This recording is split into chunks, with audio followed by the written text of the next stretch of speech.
भगवान बुद्ध अपने शिष्य को उपदेश दे रहे थे।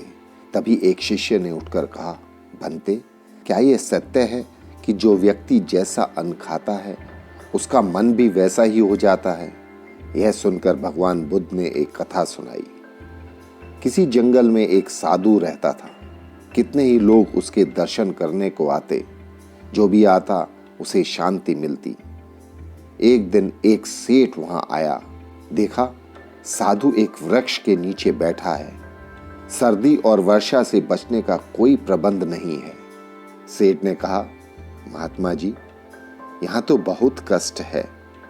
आप मेरे साथ चलिए, मेरे घर में रहिए।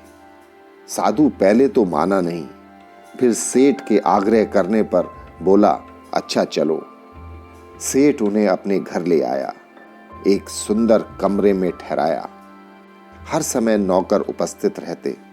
अच्छा भोजन मिलता। सेठ और उनकी पत्नी उनकी पूजा किया करते थे। इस सेठ की कमाई का साधन ठीक नहीं था। वह बहुत ही लोभी था। वह अपने ग्राहकों को लूटता था। 3 माह बीत गए।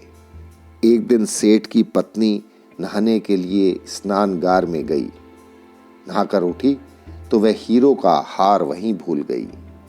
सेठ की पत्नी के पश्चात साधु स्नानगार में गया। हार को देखा, उठाकर उसने अपने पास रख लिया। स्नानगार से निकलकर वह घर छोड़कर बाहर चला गया।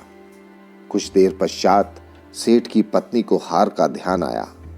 दासी से बोली, स्नानगार में हार छोड़ आई हूं, उसे ले आओ। परंतु वहां तो कोई हार था ही नहीं। खोज होने लगी। पूछा गया, स्नान घर में सेठ की पत्नी के पश्चात कौन गया था? पता चला कि महात्मा जी गए थे। महात्मा की खोज होने लगी। महात्मा मिले नहीं। इधर से महात्मा शहर से बाहर निकले, जंगल में चले गए। दिन भर चलते रहे, पांव थक गए। भूख भी सताने लगी थी तो जंगल में एक फल तोड़कर खा लिया। वह फल एक औषधि था। उसे खाने के पश्चात महात्मा को दस्त लग गए। इतने दस्त आए कि महात्मा निर्बल हो गए। तभी उन्हें हार का ध्यान आया। उसे देखते हुए बोले, मैं इसे क्यों उठा लाया? मैंने चोरी की है।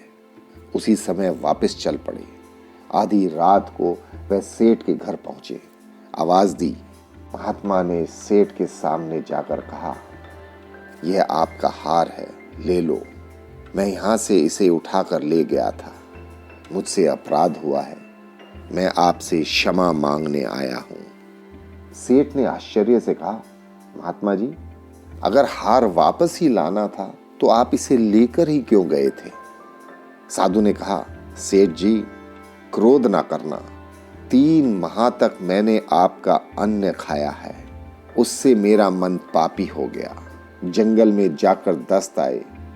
शरीर शुद्ध हो गया। आपके अन्न का प्रभाव समाप्त हो गया। तब मैंने वास्तविकता को जाना और वापस आ गया। इसलिए कहते हैं कि जैसा अन्न खाओगे वैसा मन बनेगा।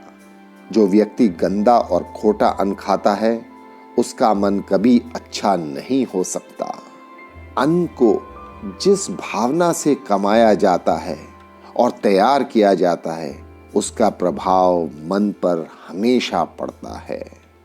भगवान बुद्ध के इन स्वर्ण विचारों को सुनने के लिए आपका बहुत बहुत धन्यवाद। मैं प्रकृति के कण कण को नमन करता हूँ।